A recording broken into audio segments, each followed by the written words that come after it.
Frequency Matters, the Art from Microwave Update series. I'm Pat Hindle. I'm here with my co-host Gary LaRude. This episode, we're going to take a look at our September automotive and connected vehicle issue. It's a new theme for this year, and it's been very popular. Yeah. Qorvo writes the cover story on ultra-wideband technology, and they take a look at how that will enhance safety, security, and positioning.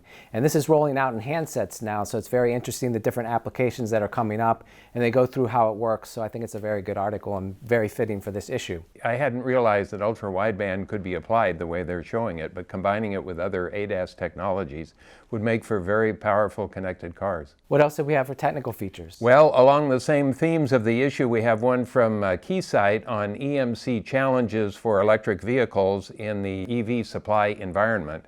And then we have from Olin College of Engineering a nice survey on flat panel antennas for the LEO satellite system. So these antennas would be used for the various ground terminals mounted either on the ground or on aircraft or whatever.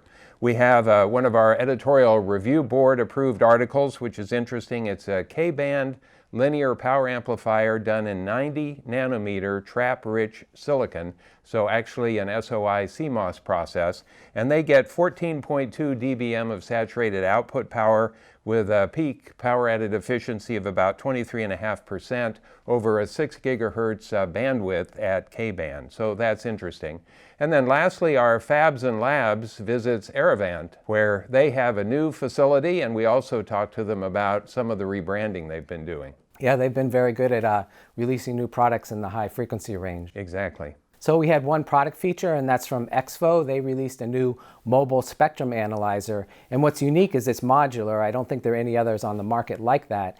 It has a module for FR1 testing, another for FR2 testing. You can also get an Ethernet and optical module, so you can really do everything in one mobile spectrum analyzer. So it's a pretty cool design. Yeah, nice. So we had one tech brief, I think? One tech brief from Remcom, an update to their XF DDT EM simulation software.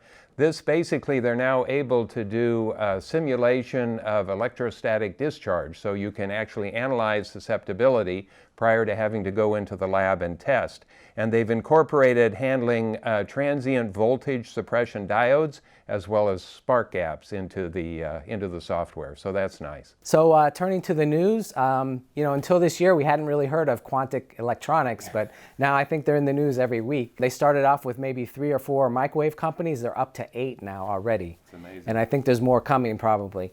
So this latest acquisition was X Microwave in Austin, Texas, and if you're not familiar with them, they make modular components that can be easily tested for a system radio chain for rapid prototyping. So I think this really helps X Microwave. It's a small company. Now they have the resources to expand faster, so I think it'll be a great match.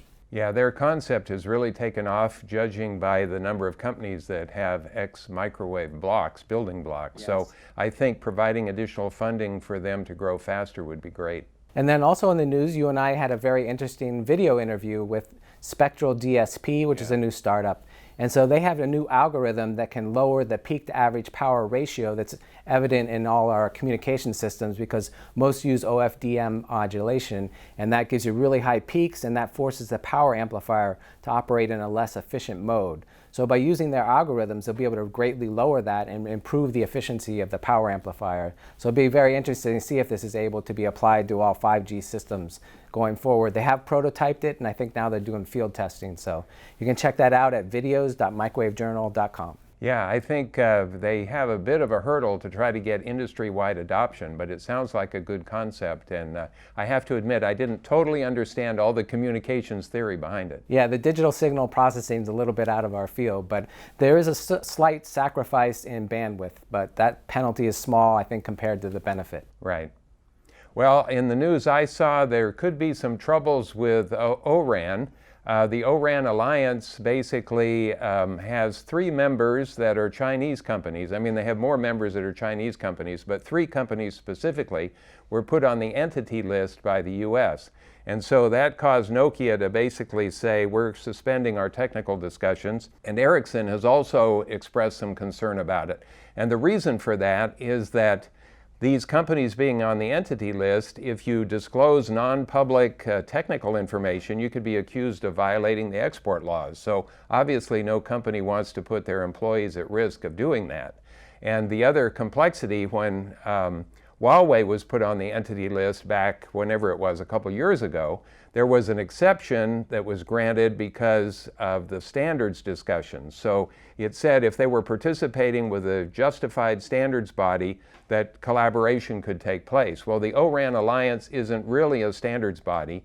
It's working on some specifications that would sit on top of the 3GPP specifications. So we'll have to see how this plays out, but it looks like Nokia and Ericsson at least are sort of pausing, and we'll see if other companies take a similar approach. Yeah, it was gaining a lot of momentum, and I thought it was really going to take off. But I do remember when it first was initiated, some people said, well, this is going to take many years to figure out, and it could be even a 6G thing and not a 5G thing. So right. It may end up being that way.